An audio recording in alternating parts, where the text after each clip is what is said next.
எல்லாம் சிதறடிக்கப்பட்டுச்சு. மனுஷனை நம்ப கூடாது, மனுஷனுடைய பின்னாடி ஓடக்கூடாது. யூதாஸ் என்று எழும்பினான்.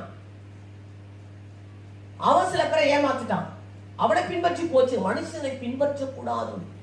யாராச்சும் ஒருத்தர் வந்து கிறிஸ்துவின் அன்பை விட்டு, சத்தியத்தை விட்டு, பக்தி வைராக்கியத்தை விட்டு பிரிப்பார்கள். கர்த்தருக்காக நம்ம அழகா செயல்பட்டு கொண்டு இருப்போம். டக்குனு சுத்த ஆவி உள்ளவர்கள், தீய எண்ணம் உடையவர்கள், அதிகாரம் செலுத்த ஆசை உள்ள துஷ்ட மிருகங்கள் வந்து கிறிஸ்துவின் அன்பை விட்டு நம்மளை வழிவிலக செய்யும். அல்லேலூயா. அப்படி அன்பை விட்டு வழிவிலக கூடாது.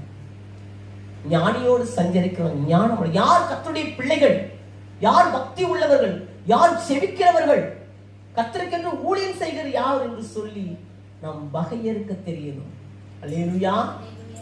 கற்றுக்கொள்ள வேண்டும். கர்த்தருடைய பிள்ளைகளே, தேவனோடு கூட நாம் ஐக்கியமாக இருக்க வேண்டும். அவருக்கு பயப்படுகிற ஒரு நல்ல இருதயம்.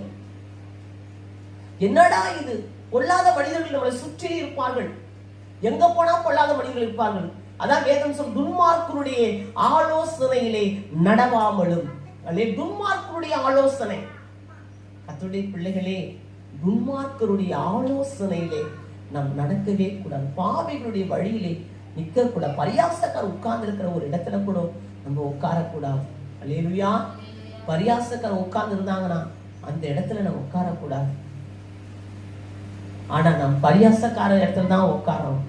துன்மார்க்கருடைய ஆலோசனை தான் கேட்கணும். அல்லேலூயா. நன்றா கவனிக்கணும்.